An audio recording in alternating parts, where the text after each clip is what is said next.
Hello, everybody, and welcome to the podcast here on the Motorsport Magpie channel.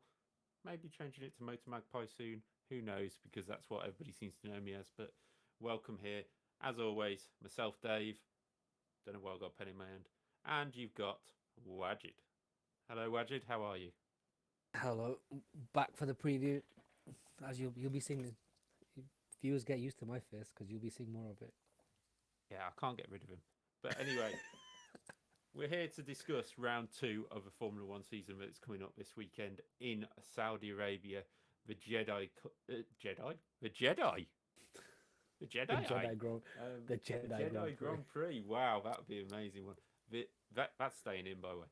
Jeddah Cornish circuit only ever hosted two Grand Prix in Saudi Arabia. First one being won by Lewis Hamilton after that Titanic controversial scrap at the end of 2021 with Max Verstappen.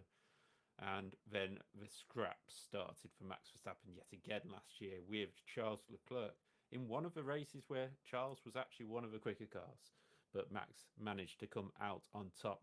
The 6.174 kilometre, 3.836 mile circuit is a bit controversial in terms of where it is, how it's built, runoffs, curbs, speed, and country. There's not a lot that isn't controversial about this. And people have their different views on that. We will obviously go through a few views in a bit. Even I think the podium on the first season was huge for Yeah, it was absolutely massive. zero reason whatsoever. It was massive. I don't know what they were thinking. But for now, it will be on to the history of the Saudi Arabian Grand Prix coming into, well, the plan was 2019 that it come together for a circuit in Qiddiya. That being helped and designed by now a track designer company run by Alex Wirtz, the former Benetton McLaren Williams driver. I was just trying to think who he drove for then. But yeah, the man who got a podium in his third ever Grand Prix at Silverstone in Silverstone. 1997 and flattered to deceive afterwards, I think, is best, but was very talented in himself, very good in sports cars as well. But anyway, back to Saudi Arabia. 50 laps of this circuit, but we don't go to Qiddiya just yet because the plans haven't been built, they haven't gone through. Surprisingly, how quick they built the Jeddah circuit, this one isn't being built as quickly, shall we say? You know, the plans are still waiting. It's because that's going to be an automotive center as well. It's not just the racetrack. They're building the headquarters. They're also building. Whereas Jeddah was just a pure Formula One track, they're planning on making the Qiddiya circuit like like you can have there's like 5 6 different incarnations of the racetrack sort of thing, hence why it's taking longer to build. It's an entire hub rather than just a one-off circuit. Yeah, it seems to be. I'm just turning up the volume because somebody has mentioned in the Twitch chat that I'm a little bit quiet. So, we'll just crank me up a touch. But yeah, I hope that that is loud enough for you all. Guys, as you already know, Twitch, we're live on Twitch filming this. If you're watching on YouTube, feel free to come across to Twitch when we do. We haven't got a schedule as such at the moment, but we'll have something a little better coming up for the months ahead. But you can get involved in the chat here on Twitch. You can give your opinions. We don't, unless you're being over the top with your opinion, we will accept any opinions. You know, we'll, especially on subjects like Saudi, you don't need to sort of airbrush your opinion. You don't need to hold fire or hold your tongue when it comes No, to the sort of more controversial topics. as long as Twitch and YouTube allow it, we're pretty much okay with it. Yeah, But then you got to think Twitch and YouTube allow a lot of things that probably shouldn't be allowed. yeah.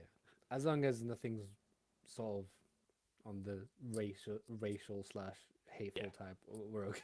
We're Yeah, okay yeah, with it. exactly.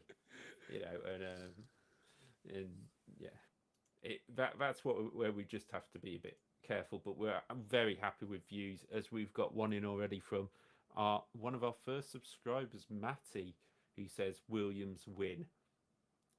If you'd said that a couple of years ago, I'd laugh in your face. We're actually getting a little bit closer to it. Maybe not just yet, but we're getting a little bit closer. But Maybe they yeah, need so some tracing. Maybe they need some tracing paper at Williams as well. yeah, just nip down Silverstone. You can grab. They've got a big pad of it. So the Saudi back to where we were. See, we lose track already on this podcast, and we've only been going for 5 minutes. But yeah, the Saudi Arabian circuit was meant to be in Qadiyah. They built Jeddah circuit as a stopgap, a very controversial stopgap with the closeness of the walls, the speed of the corners. You know, if you want an idea of speed, just look at the Max Verstappen lap that never was. And we will get into that later, Max Verstappen fans. We will be critical of people who say that's the best ever qualifying lap. It didn't finish. It's also not either, but that's by the by. Yeah, yeah. But it'll show you a huge amount of speed. You've obviously got the human rights about Saudi Arabia, which we will get a little bit into, but not too much. And also, obviously, the missile attack. That was only 12 months ago, very near the circuit, and almost stopped the second ever. Almost stopped the second ever Saudi Arabian Grand Prix. So obviously a lot of history here for a circuit that's produced. What would you say, Wajid? Two decent races, really. I know it's been controversial races, but they've been decent. I'd say they've been good races because of the controversy, rather. Well, no, that's unfair. 2021 was actually very, very good racing. Yeah. In fairness, I think last year's was more because of the controversy rather than the actual racing itself. Yeah. No, I would agree with that. It's a situation where the stories seem to start telling themselves before we even get there. You know, this Grand Prix would have been talked about in pre-season testing. You know, I suppose it's probably there, and the teams are going, do we still send our drivers there? Basically, especially last year. I would actually dare I say it. This is more this circuit and this Grand Prix and this event is more controversial than, say, if they ended up going to a Russian Grand Prix last year. Yeah, and I don't know why, to be honest. I mean, obviously Russia in the middle of a war. I mean, we will get into it, but I do have sort of opinions when it comes to East versus West in terms of media direction and sports washing. But we'll get into all that. Knew you were going to start bringing up Newcastle. It's never I wasn't even. It was more. It was more how the United States investments are perceived over sort of Eastern buyers. Yeah. But we'll get into that. No, I get you. But first, I think the first thing we will get into is Saudi Arabia. You know, we may as well get the controversial points out the way. Well, we do have a few viewers left.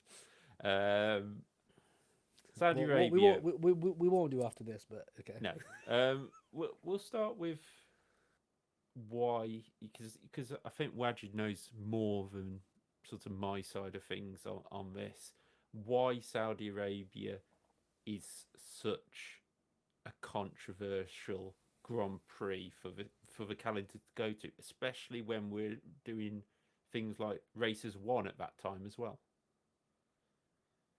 I know why, given obviously the country is obviously run by Sharia law. For those who don't know what Sharia law is, it's sort of it's laws guided by sort of Islamic ruling. People say they're harsh, people say whatever, but from an opinion standpoint, they are considered a fair way of ruling. Now, my my opinion on it is that when it comes to the Middle East, especially given that they are majority Muslim countries, um, there always seems to be an opinion on sports washing or we shouldn't be racing in the Middle East when every single country has checkered history, shall we say. Um, but for some reason, and I always go to it, the Family Guy joke where the police officer has has the coloured placard and it's got the colour chart. Unfortunately that seems to be the case because no one wants a conversation when it came to China and the way they treated the Rohingya Muslims. No one wants an opinion in the United States and the multiple wars they've had there. No one wants an opinion on Brazil and the political sort of controversies they have there. It always seems to be sort of Russia and the Middle East. Now, do I think we should be racing in Saudi Arabia? No, I don't. Um, more because I think there are more because I think it's taking away from. It's nothing to do with sports washing or anything like that. It's more because I think there are much better racetracks that are more deserving on the calendar rather than just we can pay the most money because we're in the Arab world and here you go. Um, but in terms of a race, it produces very good races. The drivers and the teams have had never had anything bad to say about Saudi Arabia, the way they're perceived, the way they're treated, and I think I think we're starting. I think with sports always used to be that one thing that was sort of sacred, not sacred, but sports and politics never mixed. But now the line seems to be getting more and more blurred, and you seem to be able to say more things in more political stances in sport, more whatever you want. And again, with all that being said, the Saudi have not stopped any of the drivers from making their political statements. Lewis with the rainbow flag, Seb with the is it the Love Conquers All T-shirt, whatever T-shirt. Yeah. Who, yeah. So it's not like the Saudis are attempting to shut these drivers up. Whether they can't because they're drivers or that's a different matter. But they've still been allowed their stances, their political statements on that stage, and whilst whilst you can have your opinions on what the Saudis may do internally, um, a message is still being portrayed at the start of the race on an international stage. So it's a bit of an it was an airy fairy sentence, but I just come to the conclusion that if we're going to hold the sort of Arabian Peninsula to a standard of a historical standard based on their laws and rulings and stuff, then every country should be held to the same standard. And it just doesn't that just it just never seems to be the case ever. It's always just seemed to be it always seems to be a different rule based unfortunately on where you are based in the world or what your religion is. And that's where I call BS. Yeah. No, I do get exactly where you're coming from. I mean, from my personal standpoint, it's a situation where personally, um, I don't think there should be a Saudi Grand Prix because the history of racing isn't there. It seems very strange that we go there. Yeah, we got to bring racing to the people. I get that, but we know this is more about money. And um, in terms of the laws of the country, yeah, I completely get. I think it is wrong for something like whether it's historic or now, or historic or now, should I say? Um, beheading for being gay or something like that. No, we shouldn't be doing that. And opinions are changing all around the world about things like that. So we've got to give everything time.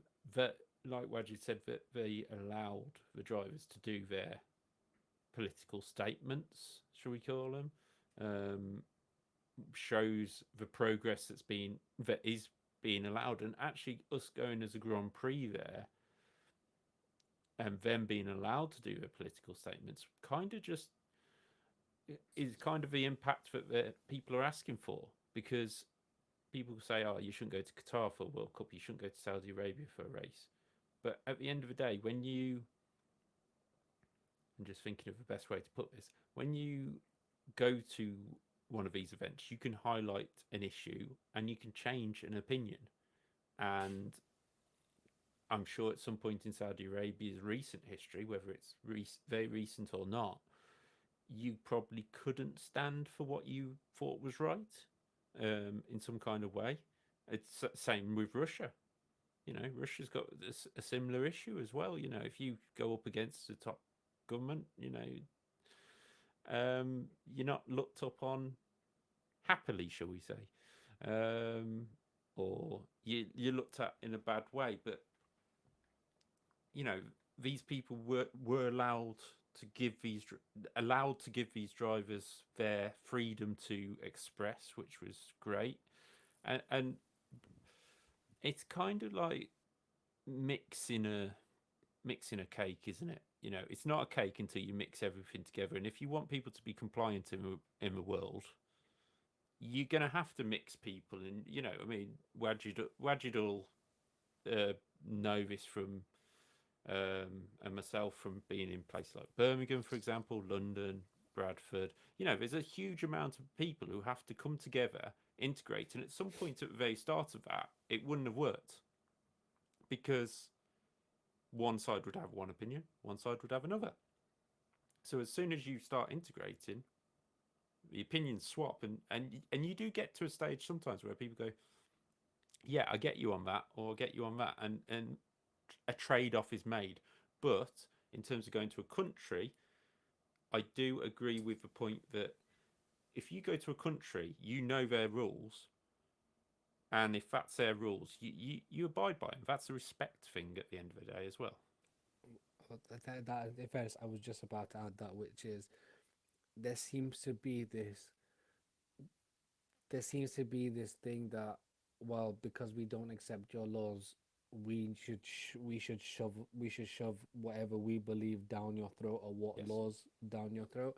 And going back to the Qatar World Cup, regardless of all the political stances and what people are saying, the Qatar World Cup has been fairly widely perceived as one of the best World Cups of all time, in terms of the way the like, it's the first World Cup in history there was no England fan arrests.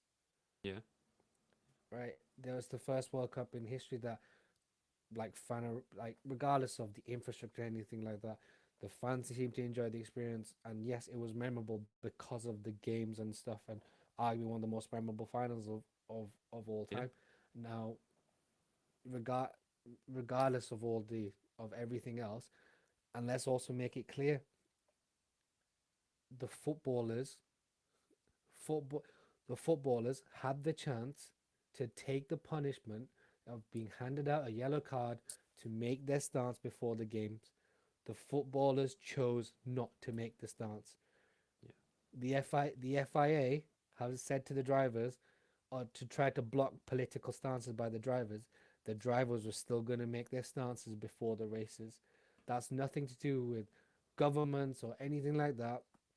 If someone truly believes in a stance, in my opinion, if someone truly believes in a stance, they take the punishment, they take the flack, aka like a Colin Kaepernick in the NFL, where he's been completely blackballed because of his stance and things like that.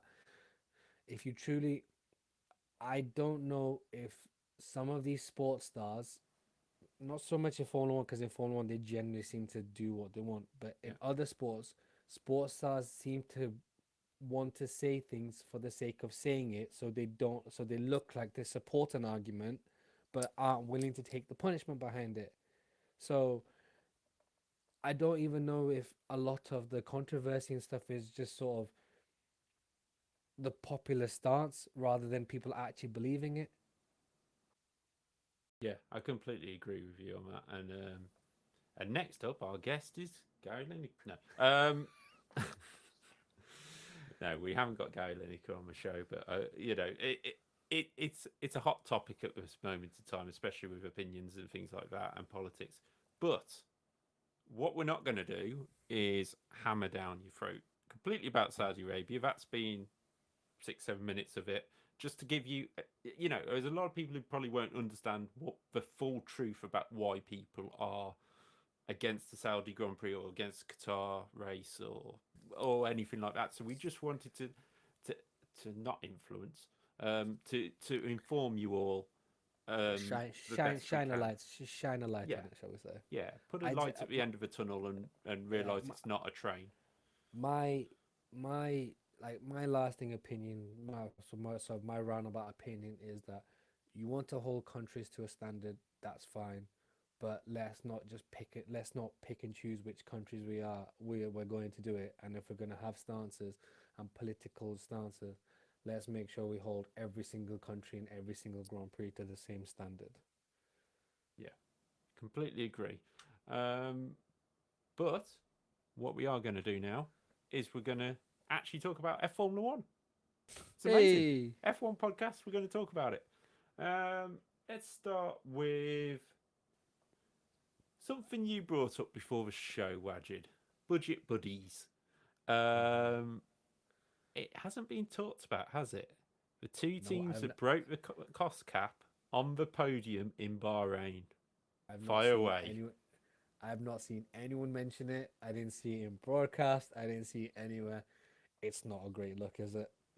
It's really not a great look that the two teams that universally accepted that they broke the budget cap or with catering or the expensive food or expensive ice cream or whatever wrigglings the finance department were doing for both those teams to end up 1-2 and to clean sweep the podium up. And then everyone's saying, oh well, the 10% in loss in tunnel time is going to come later. Red Bull is so far ahead, it doesn't matter if they lose 10% time. That punishment should, all it shows is the punishment shouldn't fit the crime. And if I was Ferrari or Mercedes, I'd be looking for an extra 5, 6, 7. I'd be looking to maximize the minor budget cap breach because it doesn't mean anything. Yeah, and I suppose we always said with, I think we said in the last show, Max Verstappen and Red Bull have admitted they could have gone a second lap quicker. They turned everything down near the end of the race, and they still won by about 40 seconds over Fernando Alonso, the two Red Bulls, that is. So it's, yeah, like you say, it's not a good look that the two Formula One cars which broke the budget cap are now the quickest cars on the grid. But we will leave that for another day because that is one race, one circuit. It could be different in Jeddah. It won't be, but it could be. I don't think it will be any different. The next team we need to look at, though, actually, no, let's stick on that subject of Aston Martin. Aston Martin come in one race. They've only tested at one circuit. Do we think this is the real deal, or is Bahrain just been one of them races for Aston Martin, and we're going to see him fall back to 6th and 7th and things like that after this? I think they're the real deal. I really, really do. I think they have the genuine pace. I mean, yeah, it might be one circuit, but Jeddah is still a very, very quick track. That Aston was very quick in a straight line. I think it was third quickest. I think it was third quickest in the speed trap at Bahrain. I think. Don't hold me to that. It's very good in. It's very good in the. It's very, very good in the sort of medium to high section corners, high speed corners, which Jeddah is all medium flowing or high speed flowing corners. I think they're going to be. I think they're going to be there or thereabouts. I think they're going to be. I think they're going to be the second, if not the quickest car at Jeddah this weekend. I think they're the real deal. I Yeah, I really do. mean, in the sorry, you were saying? No, so I was just saying I really believe they're going to be the real. I think they're the real deal. I mean, the last Saudi Arabian Grand Prix we had. I think this is a circuit that goes well for Fernando in general. He was going well for Alpine last Alpine. year. Was last year the year he retired? I'm just trying to remember. With the it was the water pressure problem because he retired on the same lap in the pit lane with Daniel Ricciardo. I was trying to think if that was the year before or not, but yeah, that was the first, like, last year, and then the year before he was 13th for Alpine, but the Alpines actually got well and truly beaten by Esteban Ocon, who just missed out on the podium in the first one, didn't he? But I Yeah, think but that I was seem to think but that was Alonso had because issues. but that was also because Ocon got incredibly lucky with the safety car and things like that as well. Yeah, I can't quite remember. Oh yeah, we had the red flag period and stuff, didn't we? So Yeah, that that was the one where Bottas was second, yeah slowed right down, and then after the pits, after both Mercs pit, then they called a red flag, yeah which led to everything else. yeah, and the rest of that will be for another podcast when we look at maybe the craziest races in Formula One history. And indeed, Um, but yeah, so it's going to be a interesting thing with Aston Martin. A new sponsor coming in Saudi Air, back from the original Williams days when they were white and green on the circuit. So back to the late 70s, early 80s. Um, is this just a one-off because we got a Saudi Grand Prix, or do you think this is the Saudi money heading back into Formula One no, well and truly? it's a one off. It's a one off. It's just the I just think it's because the Aston colorway Yeah, fits Saudi Airlines, and it's the sort of it's the flag colors of the white Arabic yeah. and the green background. I literally just think it's because Aston fit perfectly with the marketing more than anything And else, they've finally got a quick car. and they finally got a quick car. That also Yeah. helps. I think whoever had a quick car, Saudi Air would be very much on their tail to get into it. With Red Bull, obviously, it's not very obvious if you stick Saudi Air on it.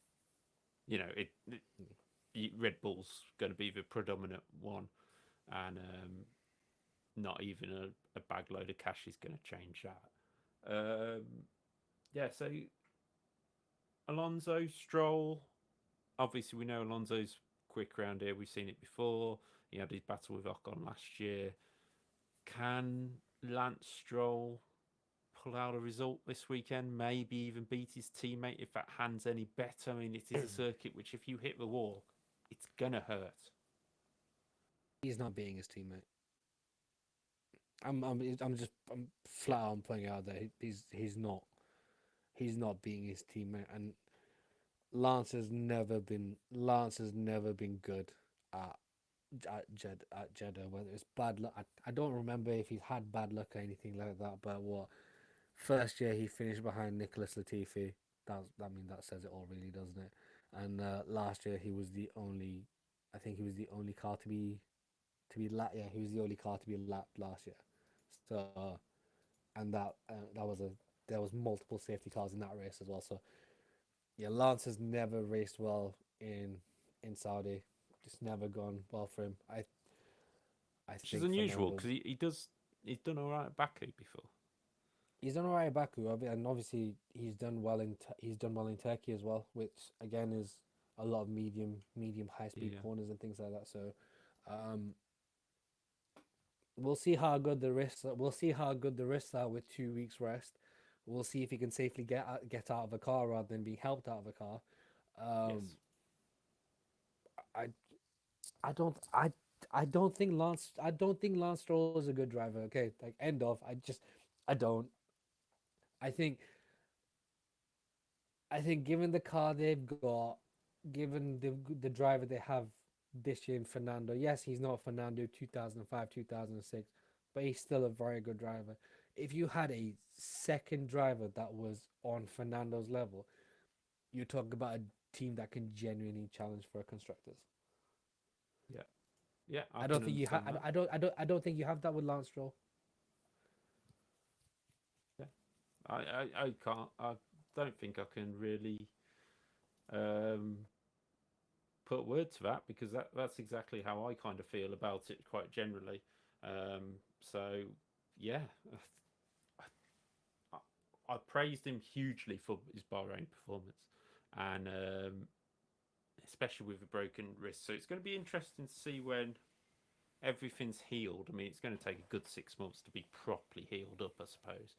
But see what happens when he's all healed up and that car is maybe still as quick as it was The thing is, in Bahrain. in a car like that, he can win a he can win a race, Yeah, right? Like but and if he wins a race, I wouldn't be surprised. But the thing is, he had a car in the Racing Point that was at times the third quickest car, and he couldn't win it. And he couldn't. He stuck in pole. He couldn't win a race. His teammate did. So that's where I doubt Lance Stroll's ability.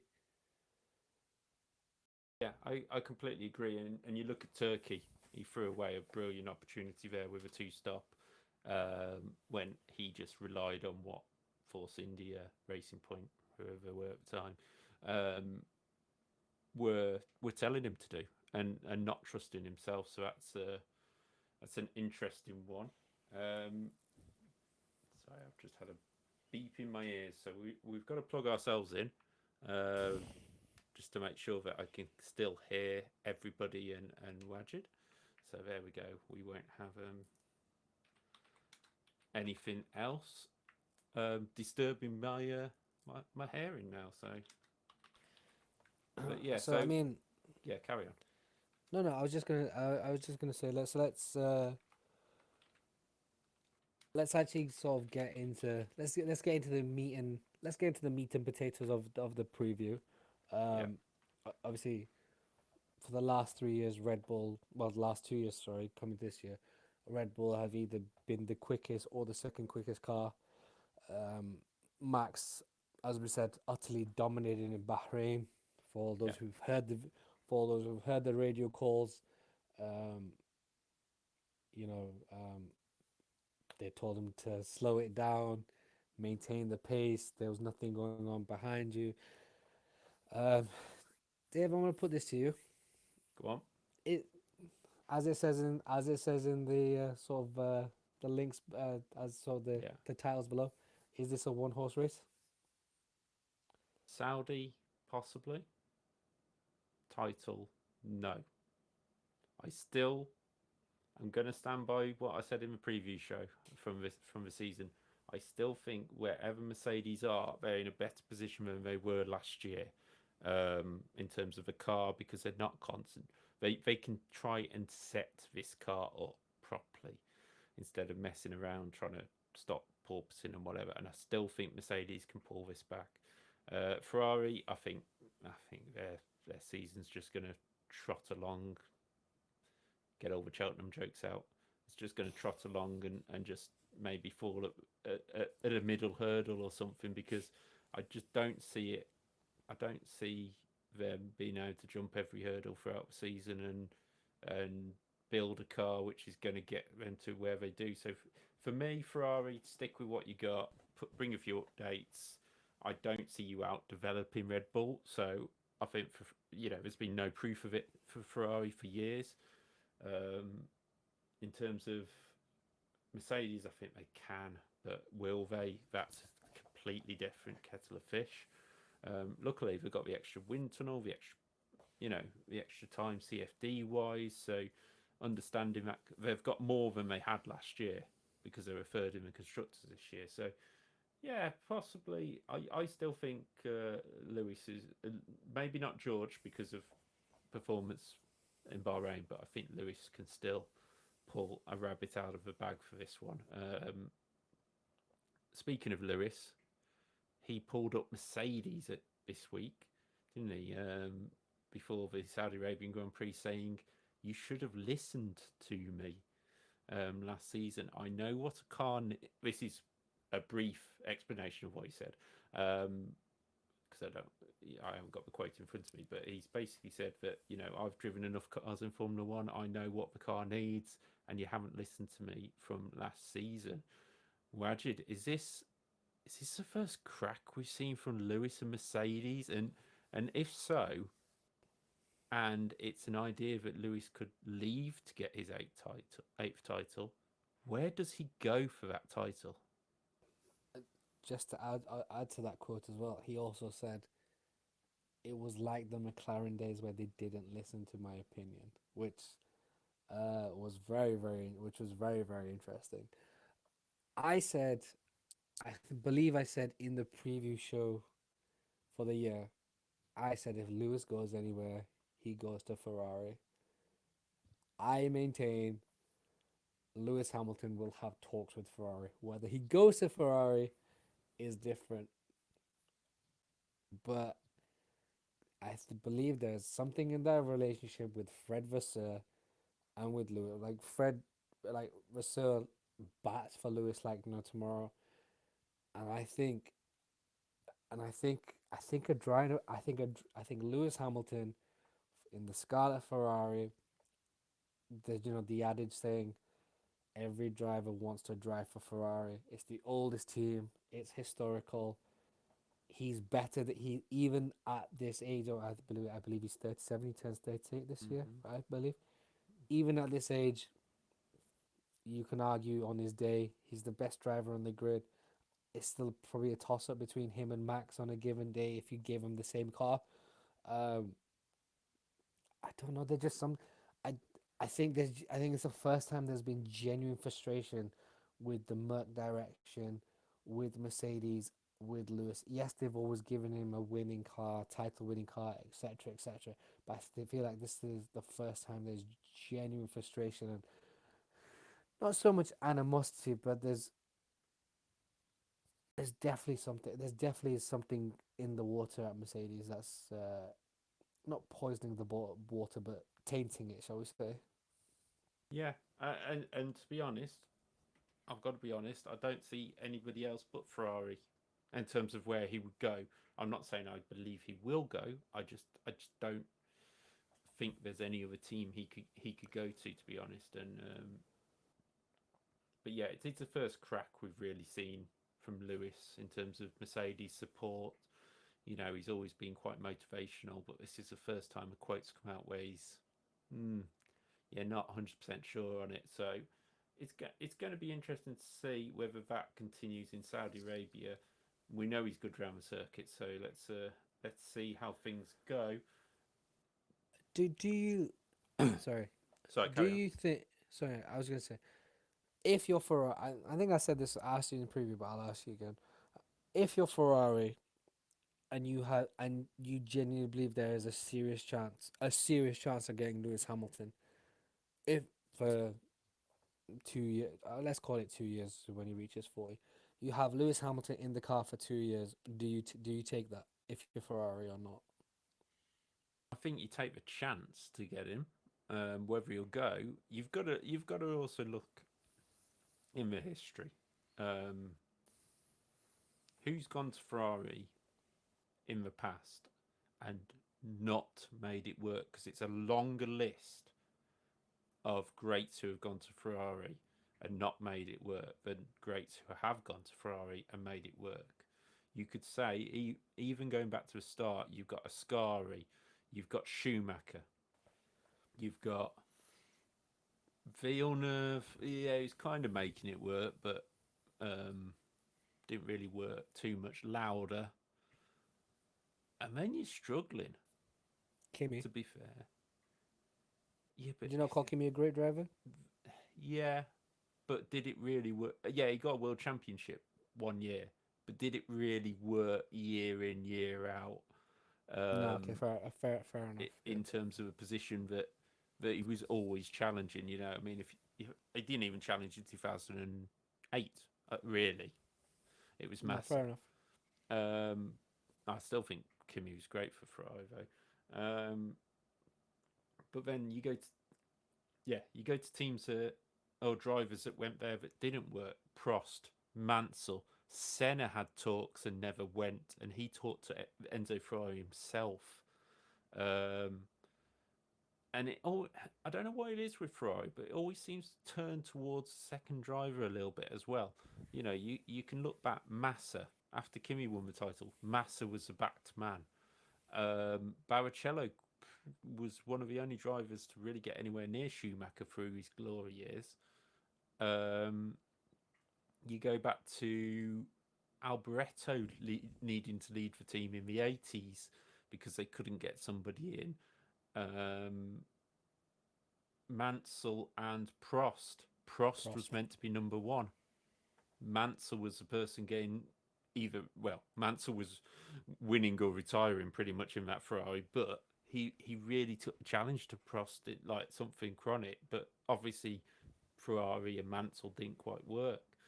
You know, you could go through the whole of history and say that Ferrari haven't really hit the ground running with bringing greats in. Bring Lewis Hamilton in. Is he going to be the same old story? I don't see it being a Schumacher story.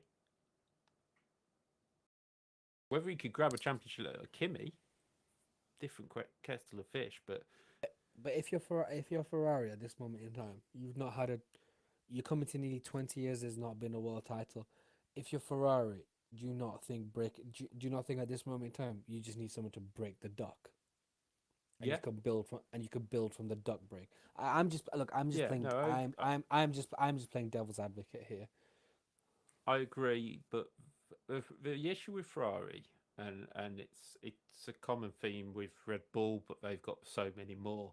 Is Ferrari want to bring the young drivers through the lower ranks? They want to bring them up, but then how many young drivers have actually got a chance in a Ferrari? Massa, that's it. Leclerc, Bianchi would have been in there, no doubt. It would have been in Bianchi-Leclerc partnership. There's zero doubt about that. Maybe they missed out when Kubica injured himself and he had that pre-contract. Who knows? But yeah, I suppose if you're Ferrari, you've got to take that chance to break the duck. But at what cost? You know, to bring Lewis Hamilton out of Mercedes, it's going to cost you. And I always look at it this way. Could you picture Lewis Hamilton in a red overall standing outside Maranello with a Ferrari car? I can't see it. I don't know why, but maybe he doesn't like pizza that much or pasta, but I don't know. It just doesn't fit for me. I don't know why. Maybe it's the restrictions Ferrari put on a lot of drivers in terms of their outside activities, whereas Lewis is going to have, Ferrari would have to back down on a huge amount of that, wouldn't they? Yeah, they would. But we'll see. Let's give Mercedes a few more races.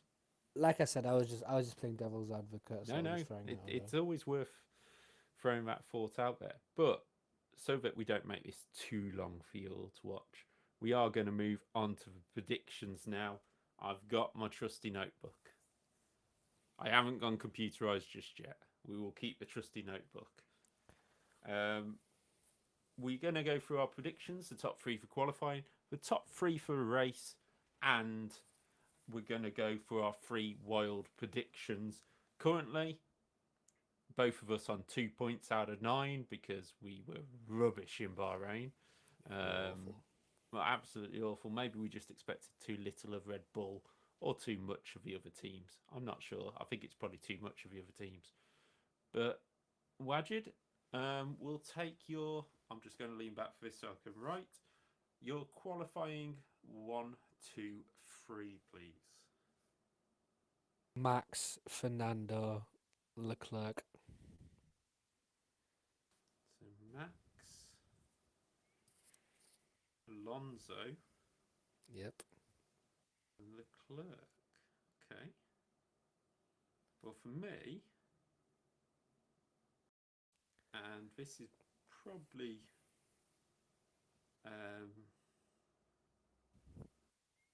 quite interesting. Well, maybe I'm putting my head out here. I've gone for third place, Max Verstappen. Second place, Sergio Perez. And first, on pole position, Charles Leclerc. Ooh. I think the Ferrari has a bit of a one-lap pace, as we saw in Bahrain. I think he might be able to sneak it. I guess we should swap it this time, so I go on to race first. For my race predictions, I'm going to go. Where should we go? We're going to go.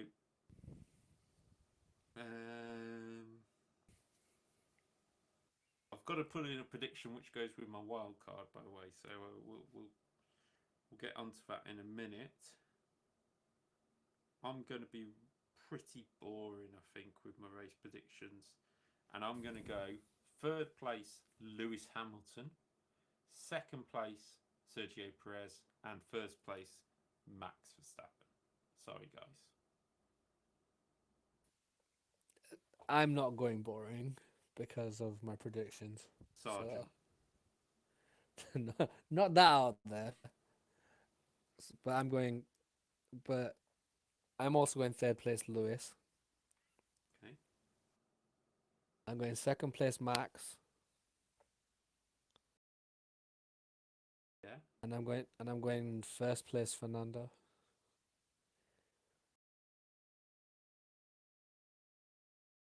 The Fernando Alonso hype train has been boarded by Wajid. It's not hype. No. I'm not on the hype train. I just think before the development race really gets into it, I think the Astons can steal a win.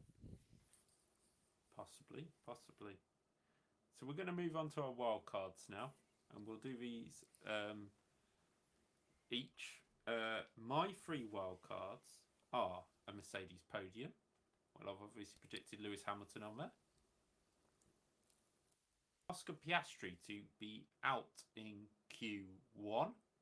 That's a nice safe bet. That's such a cop. And at least 2 safety cars during the race. Not virtual safety cars, full safety cars. So, Wajid, what is your prediction for your 3 wild cards? I've gone How Aston wild? win. I've gone Aston win, obviously. I've gone Aston Martin win, obviously. Oh, so you don't fully back Alonso because you're saying Aston win. Lance Stroll's not winning the race, is it? Like, let's be honest. I've gone nil point for Ferrari. 0 points for Ferrari. Nil point. Zero. Wow. Whatever language you want to say. And I've gone Williams to... Sorry. Go on, carry on. And I've gone Williams to come away with at least 3 points.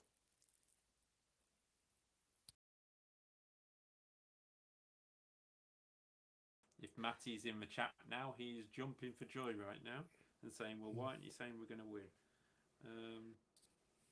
Well, I mean, if I'm saying at least 3 points, then... You could still win, yeah. You could still win. You've just got to get past his Alonso hype train that'll be blocking the track. No hype train. I just think the Astons are quick, okay? So, just to run you down, myself, I've got Charles Leclerc on pole position from Perez and Max. Wajid has Max, Alonso, Leclerc. In the race, I've got Max, Perez, Lewis, and Wajid has Alonso, Max, Lewis.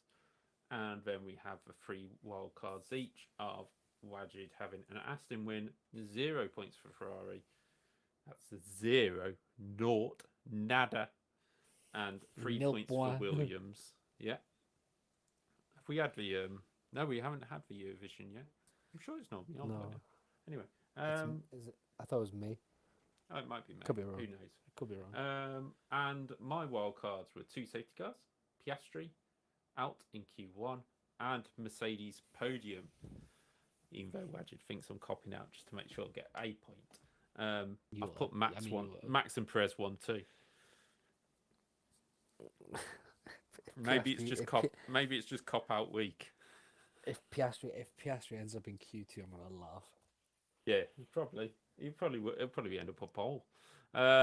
He's probably listened to this and been inspired.